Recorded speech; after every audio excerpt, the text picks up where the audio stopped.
ሰላም ጤና ይስጥልን ውድ የቻናላችን ተከታታዮች የፕሮግራማችን ቤተሰቦች፣ ይህ አብዲራዋቲው ነው። ፕሮግራማችንን ላይክ በማድረግ እንድትጀምሩ። ላይክ ስታደርጉ የዚህን ፕሮግራም ተደራሽነት ተደማጭነት ከፍ ስለሚያደርግ ላይክ ማድረጋችሁ እንዳትረሱ። ቻናላችንን ዛሬ የተቀላቀላችሁ፣ ዛሬ የከፈታችሁ፣ ዛሬ ማድመጥ ለጀመራችሁ ሰብስክራይብ በማድረግ የደወል ምልክቷን ተጭናችሁ ፕሮግራም በምንለቅበት ሰዓት በቀጥታ ለእናንተ ተደራሽ ስለሚሆን ሰብስክራይብ በማድረግ ቻናላችንን እንድትቀላቀሉ የአክብሮት ግብዣችን ነው። ይህንን ፕሮግራም ከሀገር ውጭ የምታደምጡ የቻናላችን ተከታታዮች በሱፐር ስቲከር፣ ሱፐር ቻት፣ ሱፐር ታንክስ ድጋፍ እንድታደርጉ የአክብሮት ግብዣችን ነው። የሁለተኛ ክፍል ፕሮግራማችን እንግዲህ ቆይታ የምናደርገው የዛሬ ምሽቱ ትልቁ ተጠባቂ ጨዋታ በሳንቲያጎ በርናባዩ የሚደረገው የምሽት የ4 ሰዓት ፍልሚያ ነው። ይሄ ፍልሚያ ባለፉት ዓመታት ሲደረግበት የነበረው ኮንቴክስት አለ፣ የሁለቱ ቡድኖች ጥንካሬ አለ፣ የሁለቱ ቡድኖች ኃያልነት ግርማ ሞገስ አለ። ይሄ ውድድር ያለ እነዚህ ሁለት ክለቦች ቅድመ ግምት አይጀምርም። የበለጠ ሪያል ማድሪድ ከሪያል ማድሪድ አብዛኛውን ዓመት በተለይ ከ2010 ከ2007-8 በኋላ ከማድሪድ በቀጥታ ወደ ባየር ሙኒክ ነው የሚወርደው። በተለይ ባለፉት 10 ዓመት 15 ዓመት ውስጥ ይሄ ውድድር ላይ የሚያሳዩት የዚህ ውድድር አይደንቲቲ መገለጫ አንድ ቡድን መገንባት ካሰበ በእነዚህ ክለቦች ደረጃ ኮምፒት ለማድረግ ነው በሚባል ደረጃ የኳሊቲ ልኬት አድርገውታል እና በየዓመቱ አንድ ቡድን ባየርንን ጥሎ ሲያልፍ ወደ ሻምፒዮናነት ይቃረባል። ማድሪድን ጥሎ ሲያልፍ ወደ ሻምፒዮናነት የበለጠ እየተቃረበ ነው የሚመጣውና ማድሪድን መጣል በዚህ ውድድር ላይ ፋይናል የመድረስ አድቫንቴጅን አንድ ቡድን አስፍቷል በሚባል ደረጃና የሁለቱ ቡድኖች ጥንካሬና ብርቱ ዱላ እዚህ ውድድር ላይ አንድ ክለብ ሲሻገር የበለጠ ለድሉ አንድ ስቴፕ ተቃርቧል ተብሎ ነው እንግዲህ የሚነሳውና ባለፉት ዓመታት የሁለቱ ቡድኖችም የእርስ በርስ ግንኙነት የነበራቸው ተፎካካሪነት በየዓመቱ ራሳቸውን እያደሱ እያጎለበቱ በኳሊቲ በጥንካሬ በተፎካካሪነት የሚመጡበት ጥንካሬ የየውድድር ዓመቱ መነጋገሪያ ርዕስ ናቸው። ይህን ጉዳይ ስንመለከት እንግዲህ የዘንድሮ የውድድር ዓመት ሁለቱን በዚህ ደረጃ ላይ አገናኝቷቸዋል።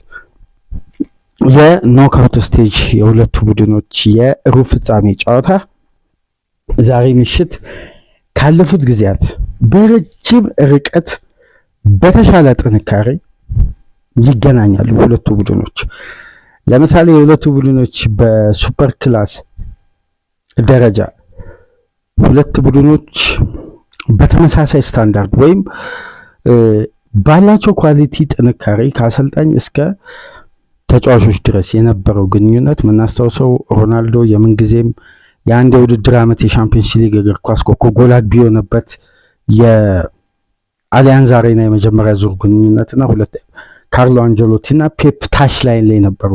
እዚህ ውድድር ላይ አስደናቂ ሪከርድ ያላቸው ሁለት አሰልጣኞች በሜዳ ውስጥ የቢቢሲ ጥምረትም አለ። በዛኛው በኩል የነ ሌቫንዶስኪም የነ ቲያጎ አልካንትራ የነ ሮበንና ሪቤሪ የነ ኳሊቲው በወርልድ ክላስ ደረጃ ነው። ከዛን ዓመት በኋላ አድማጮች በደንብ ልብ ብላችሁ ከተመለከታችሁ የተገናኙበት ስቴጅ አለ። አሁን ለምሳሌ ዚዳን እያለ ሁለቱ ተገናኝተው ያኔም ሱፐር ክላሲክ ነበር፣ የወርልድ ክላስ ተጫዋቾች ፉክክር ነበር።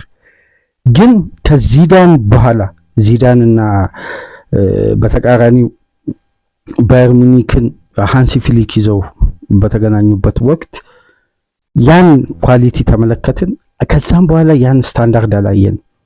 ተገናኝተዋል ሁለቱ ክለቦች፣ ግን በአሰልጣኝ ኳሊቲ፣ በቡድን ስብስብ ጥራት፣ በተሟላ የሱፐርስታሮች ኳሊቲ ግን ይሄ ጨዋታ ሲደረግ በግሌ ያን ዓመት የዚዳን የመጨረሻ የባየር ሙኒክና የሪያል ማድሪድ ግንኙነት ያንን በቀጥታ የሚያስታውሰን ነው። 2-1 አሊያንዝ አሬና 4-2 በሮናልዶ ሃትሪክ የተጠናቀቀው የበርናባዩ ፍልሚያ።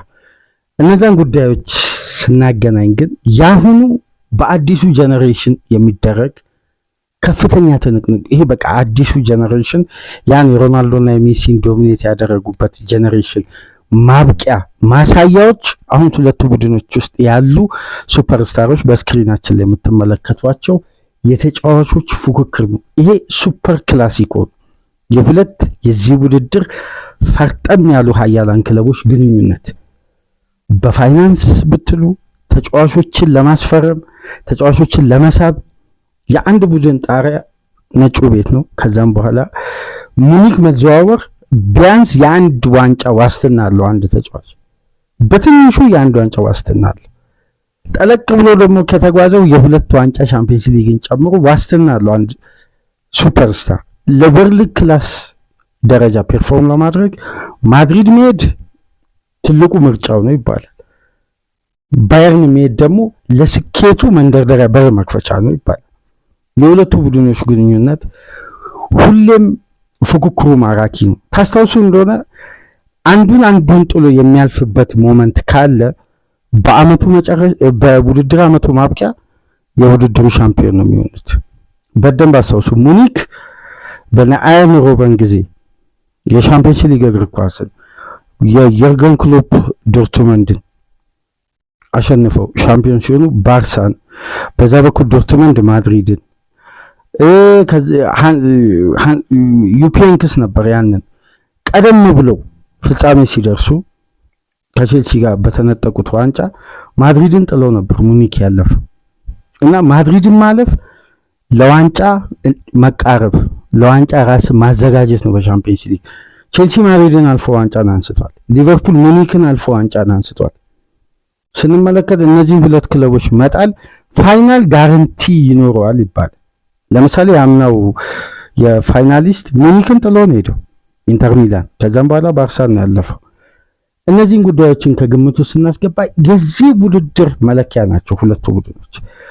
ዛሬ ላይ ደግሞ ያላቸው ክላስን ደግሞ ስናስተውል ይህን ጨዋታ አለማየት ምናልባት የእግር ኳስ አፍቃሪ የእግር ኳስ ተመልካች የትኛውም ቡድን ደጋፊ ሊሆን ይችላል። ይህን ጨዋታ ለመመልከት ግን አይችልም። ከድጋፍ በጸዳ መልኩ የባርሳ ደጋፊ ሆነ ይህን ጨዋታ አላይም ማለት አይችልም። የሌላ ክለብ ደጋፊዎች ሆነው የቦሩሲያ ዶርትመንድ ደጋፊ ቢሆኑ እንኳን ሙኒክን አለማየት አይቻልም ዛሬ ምሽት። ምክንያቱም ይሄ የሱፐርስታር የአዲሱ ጄኔሬሽን ከባዱ ፍልሚያ ነው፣ ጦርነት ነው። ዛሬ በርናባዩ ላይ የመጀመሪያ ስቴጁ የምንመለከተው ሱፐር ፓወር ያለው የዚህ ውድድር ሙኒክ ሌላኛውን ሁለተኛ ተገዳዳሪውን የማድሪድ አይነት የማሸነፍ ሪከርድ ባይኖረው እንኳን እዚህ ውድድር ላይ ግን አንዱ ሀያል ክለብ ባየር ሙኒክን ይገጥማል። የጀርመንና የስፔን ክለቦች ጦርነት ዛሬ በርናባዩ በነጩ ቤት በዛ ዘመናዊ ስቴዲየም ላይ የሚደረገውን ፍልሚያ በጉጉት እንጠብቃለን። እስቲ የዚህን ጨዋታ ቅድመ ጨዋታ ነጥቦች እናንሳ። ተመልከቱ፣ ባየር ሙኒክ ዘንድሮ ክላስ ነው። በበለጠ ክላስ ሆኖ ደግሞ ይሄን ውድድርን ለማሸነፍ የሚያስችል አቅም ላይ ደግሞ ቪንሴንት ኮምፓኒ ደርሷል። የወረደውን በርንሌ የሚያሰለጥን አሰልጣኝ ዛሬ የሻምፒየንስ ሊግ ድልን የበለጠ ይሄንን ዙር ከተሻገረ ማንም አያስቆመውም የሚል ግምት እያገኘ የመጣበትን ፕሮግረስ ነው ያሳየው። በደንብ ተመልከቱ ሙኒክን። ማድሪድ በማንም ይሰልጥን በማንም ሊሰለጥን ይችላል። ኤክስፒሪየንስ ካየን ኮምፓኒ የተሻለ ኤክስፒሪየንስ አለው። ምክንያቱም ቤልጅየም ብሔራዊ ቡድን ኮቺንግ ስታፍ ሆኗል። በርንሌን አሰልጥኗል፣ ክለብ ብሩዥን፣ አሁን ደግሞ ባየር ሙኒክ። አርቫሎ አርብሎዋ ግን የማድሪድን ይሄ ማድሪዲስታ አይደንቲቲን ያውቀዋል። የዚህም ቤት ግርማ ሞገስ ያውቀዋል። የዚህም ቤት አይደንቲቲ ያውቀዋል። አሁን ያንን መንገድ ይሄ ዳይሬክሽኑን አስይዞ በተያዘበት መንገድ የማድሪድን ውጤታማነት በመጨረሻው ዓመት ወደ ነጩ ቤት ማምጣት ነው። በላሊጋ ያለፈው ሳምንት መሸነፋቸው የበለጠ ማድሪድ ትኩረቱን እዚህ ውድድር ላይ እንዲያደርግ የሚገፋፋ ነው። ስለዚህ ይሄ ጨዋታ ከሙኒክ በላይ አንገብጋቢነቱ ለማድሪድ ነው ዛሬ ምሽት። ምክንያቱም ሙኒክ ሊጉ ላይ ተፎካካሪ ክለብ ብቻ ሳይሆን ወደ ሙኒክ ደረጃ ለመጠጋት አንድ ቡድን ኢንቨስትመንት ብቻ ሳይሆን በስነልቦና ደረጃ በጣም መገንባት አለበት። አሁን ተጫዋቾች ቡንደስሊጋ ውስጥ የሚመረቱት ለባየር ሙኒክ ግብአትነት ነው የሚመስለው።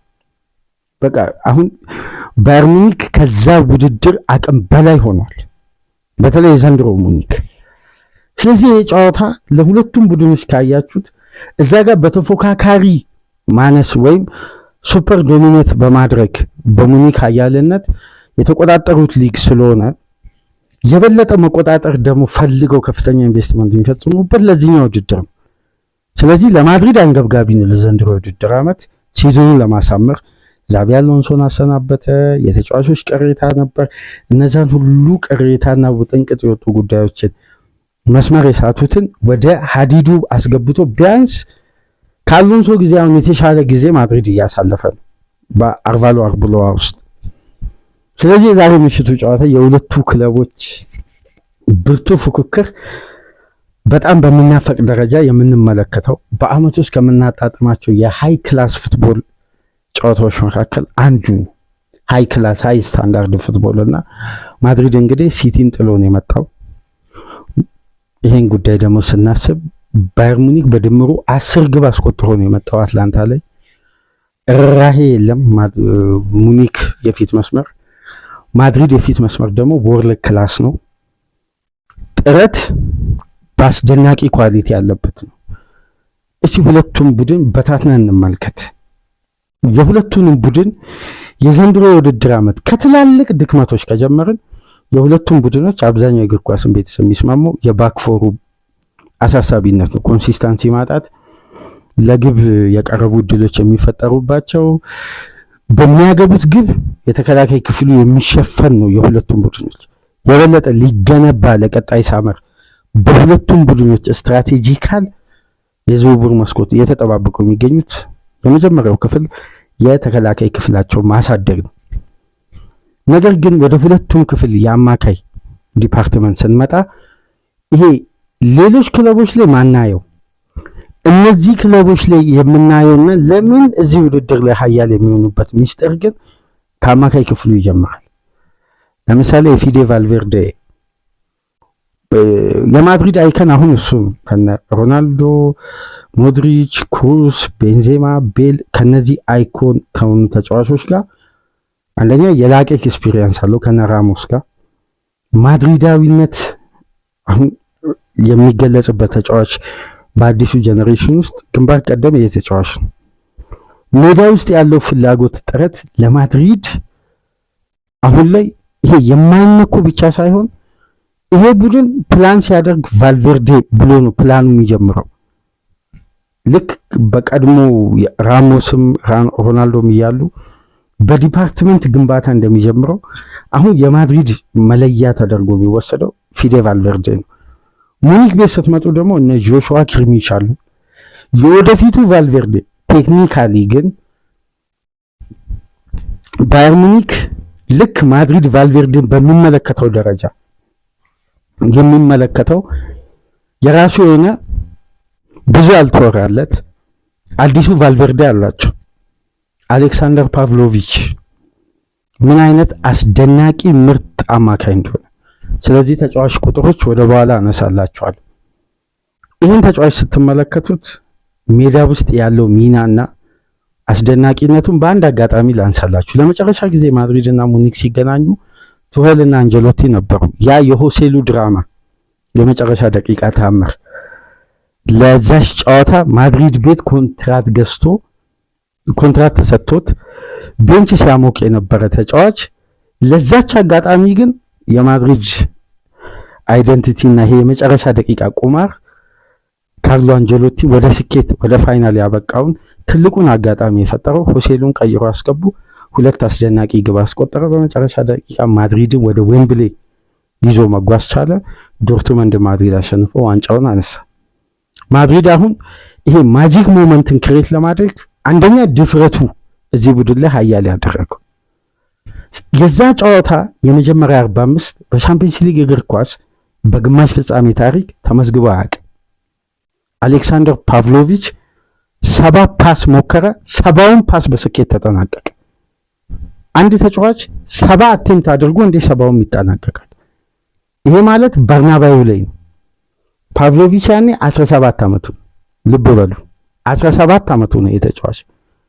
ዛሬ ላይ እንግዲህ የባየር ሙኒክ የአማካይ ክፍል እስትንፋስ ነው። ከጆሹዋ ክሪሚሽ ጋር ነው የሚጫወተው። ማድሪድ ቤት እንምጣ። ኦሬሊዮ ቹዋሜኒ የዘንድሮ የውድድር ዓመት የማድሪድ የጀርባ አጥንት ሆኗል። የመከላከል ክፍሉን እንዳይጋለጥ አንደኛ ያ እየፈተነው የነበረው የቁርጭምጭሚት ጉዳት በተሻለ ሁኔታ ፊት መሆኑ የበለጠ በዘንድሮ የውድድር ዓመት ለማድሪድ አገልግሎቱ ካለፉት ዓመታት ከፍ እንዲል አስችሏል። የቫልቬርዴና ቤሊንጋም ደግሞ ቤሊንጋም ከትከሻ ጉዳት አገግሞ ዘንድሮ የውድድር ዓመት ቢጀምርም እንደገና የሃርምስትሪንግ ጉዳት ለረጅም ሳምንት ከሜዳ ያራቀው፣ አሁን ግን በአስተማማኝ ጤንነት ለዛሬ ጨዋታ ይመለሳል። ስለዚህ የአማካይ ክፍሉን ጥራት ስናይ ክላስ ነው። አሁንም ሁለቱም ቡድኖች መሀል ያለው የበለጠ ግን ይህን ውድድር አሸናፊ የሚያደርገው እንደ ሊግ ፕሮግረስ ጥሩ መከላከል፣ ጥሩ ማጥቃት፣ ጥሩ ኳስን መቆጣጠር፣ ጥሩ ዶሚኔት ማድረግ፣ ጥሩ ከቨር መስጠት በሚለው ሳይሆን ቢግ ሞመንት ላይ አጋጣሚን በመግደል ክላስ መሆን ነው ይህን ውድድር ላይ ሻምፒዮን የሚያደርገው። ትላልቅ አጋጣሚዎችን በማባከን የማሰቢያ ጊዜ አይሰጥም። እዚህ ውድድር ላይ ስህተት እርምት የለውም። አሁን ትልቁ ጉዳይ ፈርስት ሌግ ላይ የተሳሳተውን ሰከንድ ሌግ ላይ ለማረም አንዳንዴ ይቸግራል። ከእጅ ያመልጣል አድቫንቴጅ። በጥቃቅም ምክንያቶች ትላልቅ እድሎች ያልፋሉ።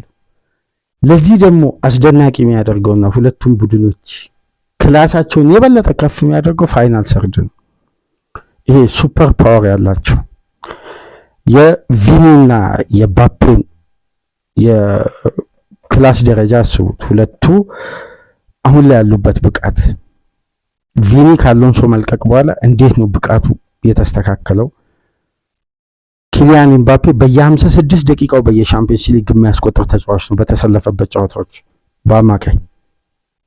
ስለዚህ ዛሬ የሪያል ማድሪድ የፊት መስመር ጥምረት የሚሆነው በሁለቱ ምርጥ የዓለማችን ተጫዋቾችን አጋዥ ሶስተኛ ተጫዋች በፊት መስመር በኩል ሊሰለፍ ይችላል ወይ ጉለር፣ የተለያዩ ተጫዋቾች ግን የሁለቱ ፍጥነት ኳሊቲ ሁለቱም በፕራይም ታይም ላይ መገኘት ለዛ ላይ ተቀዛቀዘው ባየር ሙኒክ የተከላካይ ክፍል ዛሬ ምሽት ኮምፓኒ በእግር ኳስ ዘመኑ የተጫወተበትን የዲፌንሲቭ ስታይል ጭምር ቁጭ ብሎ እንዲያስብ ሊያደርገው ይችላል። ምክንያቱም የሁለቱን ተጫዋቾች ስፒድ መቆጣጠር በዘመናዊ እግር ኳስ ምርቱን በማስቆም ብቻ የሚቻል አይደለም። አንድ አጋጣሚ ሁኔታዎችን ሁሉ ይቀይራል። በሁለቱ ተጫዋቾች ፍጥነት፣ ጉልበት፣ ኳሊቲ፣ አጨራረስ እየደጋገሙ ጥረታቸው ተጋጣሚ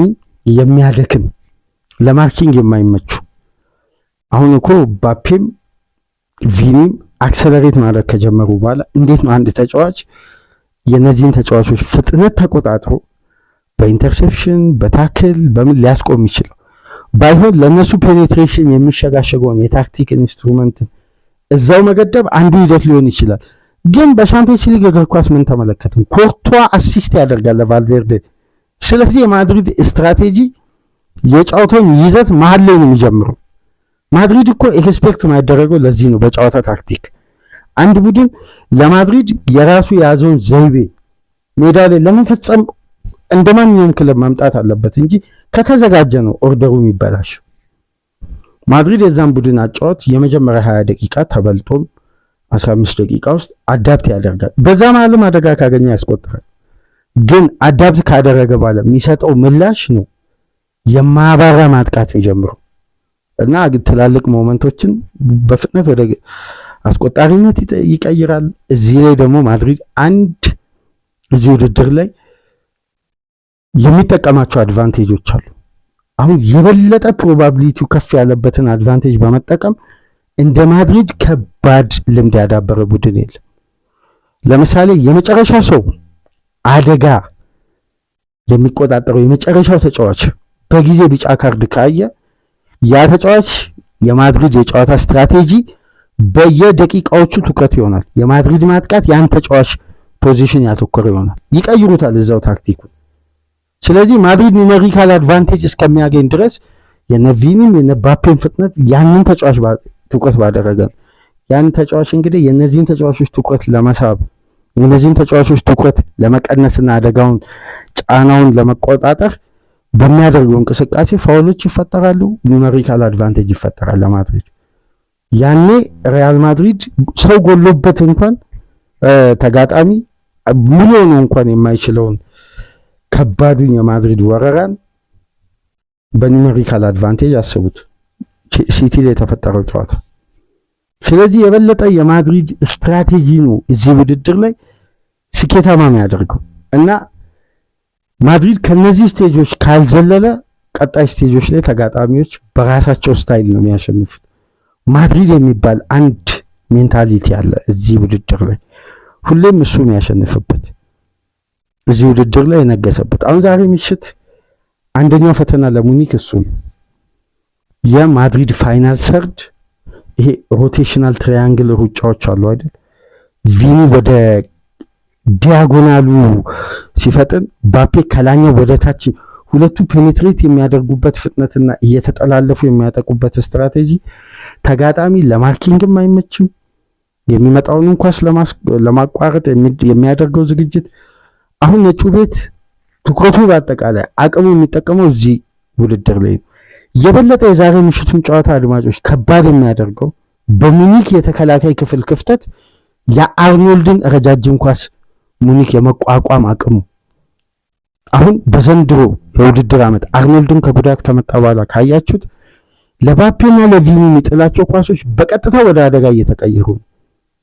ይህን ኳስ ሙኒክ እንዴት በተለየ ሁኔታ የኮምፖኒ ልጆች ይቆጣጠራሉ አብረን እናያለን። የማድሪድ ግን ፋይናል ሰርድ አስፈሪነቱ ሊነገርለት ከሚገባ በላይ ነው። ብዙ ኳሊቲዎች አሉት። ወደ ሙኒክ ስንመጣ ደግሞ ይሄ ዴድሊስት ገዳይ የሆኑ ተጫዋቾች አሉ። ባየር ሙኒክ አሁን ላይ ገና 6 ጨዋታ ነው 5 ጨዋታ በሊጉ እየቀረ 100 ግብ ሞልተዋል። ሪካርዱ ሊሰበር የተወሰኑ ግቦች ነው የቀሩት። ሙኒክ ዘንድሮ ጎል ያመርታል። 41 ግብ ቻምፒየንስ ሊግ ላይ ያስቆጠረው ብቸኛው ቡድን ሙኒክ ነው ዘንድሮ 41 ጎል በአንድ ዙር ጨዋታ 10 ግብ አስቆጥሯል። ባለፈው የጥላው ማለፍ ጨዋታ አትላንታ ላይ 10 ግብ፣ ቤርጋሞ ላይ ነው 6ቱን ያስቆጠረው። ቀድሞ በመጀመሪያ ዙር ጨዋታ ገሎ ነው የመጣው። አሁን የሙኒክ ትልቁ አድቫንቴጅ ለዛሬ ለማድሪድ ጨዋታ ማች ፊትነሱ ከተስተካከለ ትልቁና ከባዱ ፈተና የእንግሊዝ ሚዲያ ያተኮረው ሃሪ ኬን ነው። ለዛሬው ጨዋታ ግን ጀማል ሙሳይላ ፊት ከሆነ እዚህ ላይ አንድ የምንመለከተው ጉዳይ አለ። የሉዊስ ዲያዝ አስደናቂ መሆን በቀጥታ በሁሉም ውድድሮች 40 ግብ ላይ ተሳታፊ መሆን። ኦሊሴ 28 አሲስቶችን በሁሉም ውድድሮች በሊጉ ብቻ 18 አሲስት አድርጓል። የሊጉ ትልቁ ቁጥር ሪካርድ የተያዘው በቶማስ ሙለር 21 አሲስት ነው። 3 ነው የሚቀረው አሲስቱን ለመሙላት። የሙኒክ የቻንስ ክሬት ዲፓርትመንት ነው። ስለዚህ ማድሪዶች የበለጠ አውሬሊዮ ቹዋሜኒ፣ ቫልቬርዴም ዛሬ ምሽት ትኩረታቸው የሚሆነው ኦሊሴ ላይ ነው። ስለዚህ ጀማል ሙሳይላ የሚሰለፍ ከሆነ የጀማል ሙሳይላ ኳሊቲን ታውቁታላችሁ።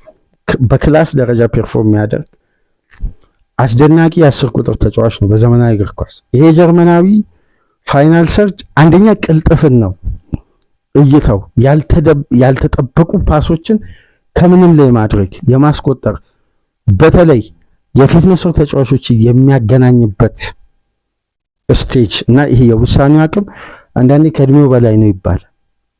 ይሄ ተጫዋች ከተሰለፈ ኦሊሴና ሙሳይላ ሼር የሚደራረጉት ቻንስ ክሬት መኖሩ ኦሊሴ ላይ ላለው የታክቲካል ውጥረት የበለጠ ይሄ ክፍተት የሚፈጥር ነፃነት የሚፈጥር በተገደበ ማርኪንግ ውስጥ እንዳይቆይ ያደርጓል።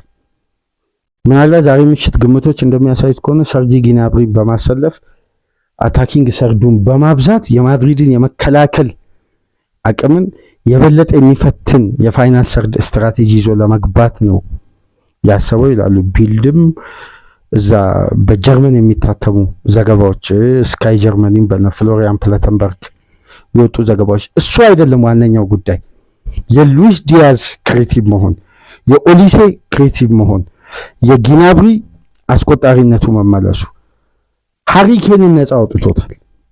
ታስታውሱ እንደሆነ የመጨረሻ ጊዜ ሙኒክ ከማድሪድ ጋር ሲገናኝ ሁሉም ትኩረቶች ሃሪ ኬን ላይ ነበሩ። በደርሶ መልስ ጨዋታ ከኬን ነበር ትልቁ ጉዳይ የሚፈለገው እና የክሩስ ፓሶች የጀርመኑን ቡድን ሙሉ በሙሉ አሊያንዝ አሬና ላይ ቆራርጦ በቪኒ አስደናቂ ግብ፣ በሳኔ ግብ፣ ቪኒ ፍጹም ቅጣት 2-1 የተጠናቀቀው ጨዋታ ላይ የባየር ሙኒክ ተጫዋቾች አንደኛው የቸገራቸው የክሩስን ፓስ መቆጣጠር ነበር። ነገር ግን አሁን የክሩስ ፓስ የለም ማድሪድ ቤት ውስጥ። ነገር ግን የማድሪድ ስትራቴጂክ ማጥቃት አለ።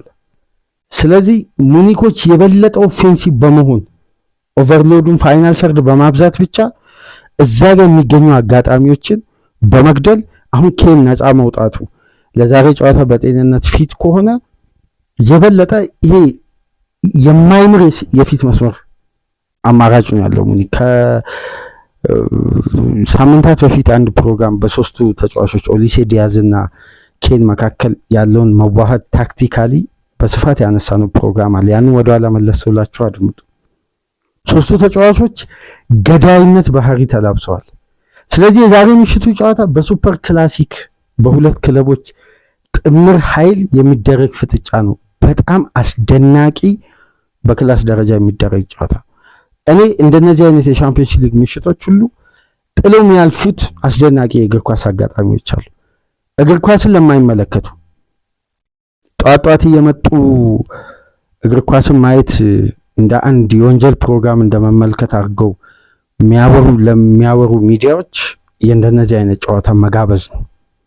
አፋቸውን መያዝ ብቻ ሳይሆን እግር ኳስን እስካሁን ያልተመለከቱበትን ጊዜ እንዲቆጩ ማድረግ ይቻላል። አምና አሁን እግር ኳስን ለምን እንደምንወድ እኮ ፔዥ ያሳየን። ሙሉ ድፍን የእንግሊዝ አልባሌ የወሬ ኮተትን አፍ በማዘጋት ጠቅላላ የእንግሊዝ ክለብን እየረመረመ ነው ከውድድር ያስወጣው ኤንሪኬ።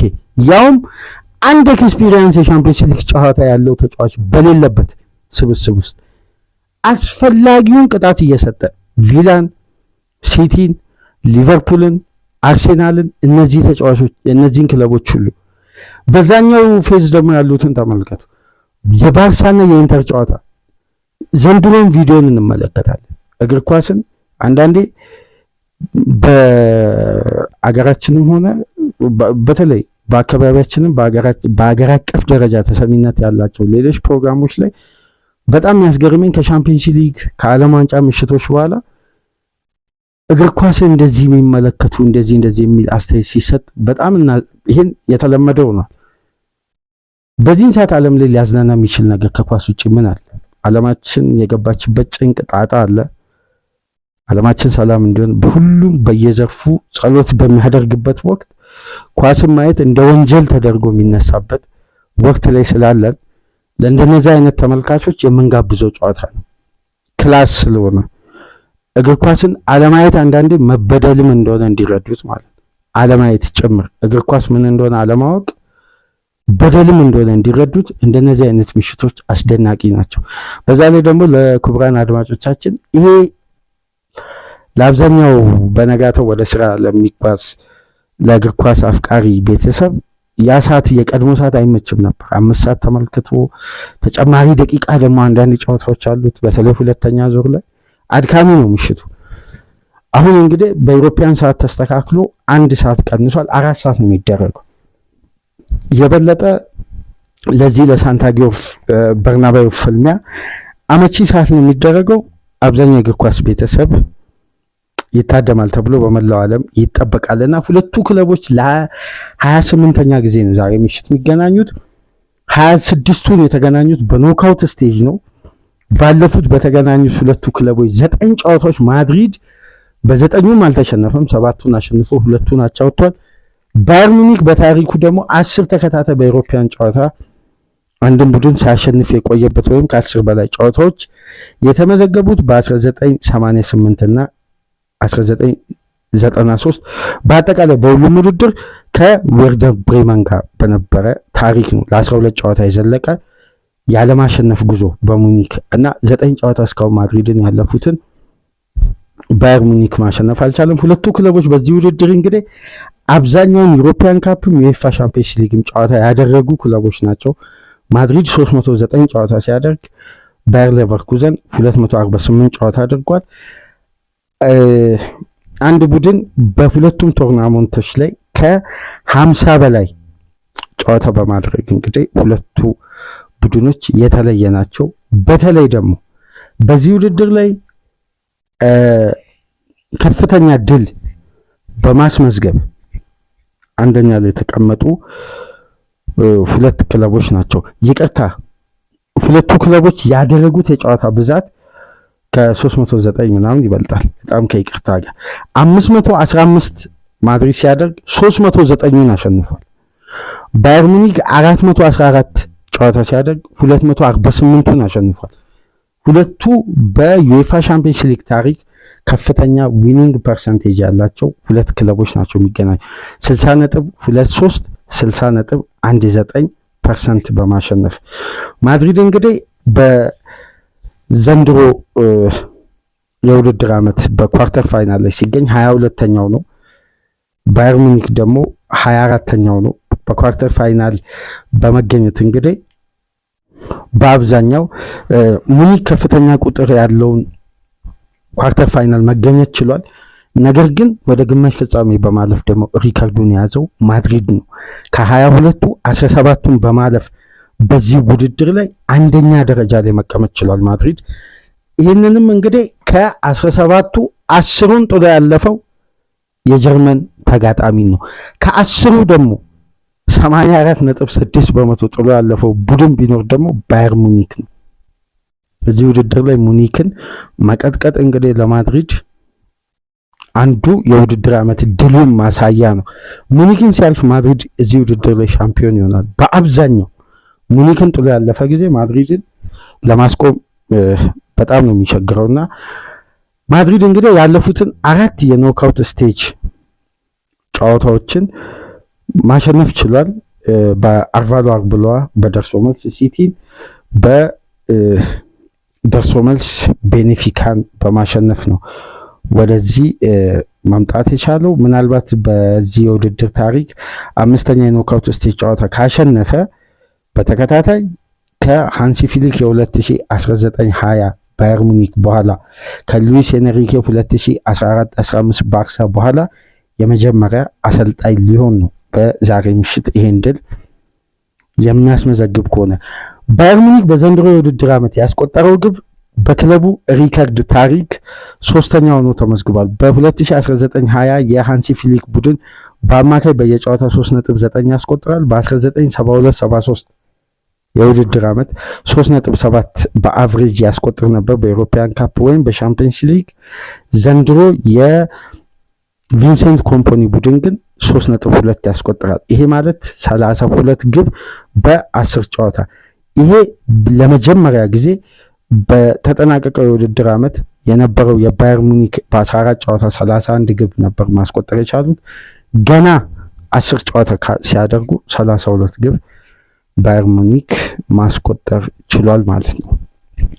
ኪሊያን ምባፔ እንግዲህ በየ56 ደቂቃው በዩኤፋ ሻምፒየንስ ሊግ ግብ የሚያስቆጥር ነው። ባለፉት 9 ጨዋታ 13 ግብ ማስቆጠር ችሏል። ይሄ ተጫዋች ከ10 በላይ ግብ በሲንግል ኤዲሽን በማስቆጠር እንግዲህ በዚህ የጨዋታ ቁጥር ሃላንድ በ2019-20 በያዘው የሚኒት ሬሾ እኩል መሆን ችሏል ማለት ነው።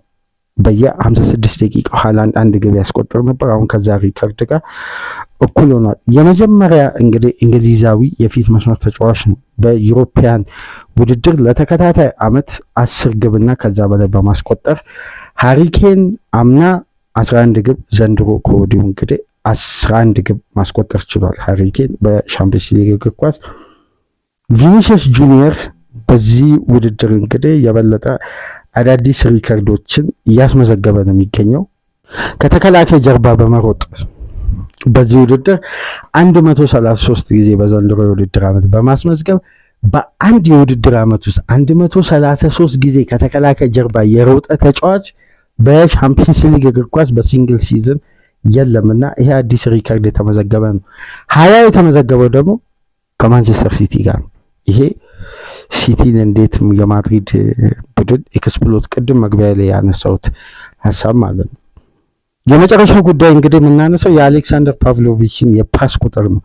ይሄ ተጫዋች ፎርዋርድ ፓሱ 89.9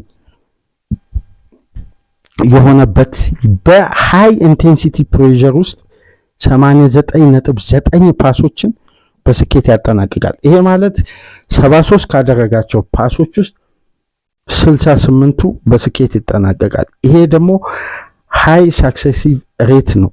በ182 ተጫዋቾች ከ50 በላይ ፓስ አቴምፕት ካደረጉ በዘንድሮ የውድድር ዓመት በሻምፒየንስ ሊግ እግር ኳስ አስደናቂ ቁጥሮች እንግዲህ ሱፐር ክላስ መሆናቸው የምትመለከቱት ቁጥሮች ሁሉ ያስደነግጣሉ በሁለቱ ክለቦች በኩል የሚመዘገቡ።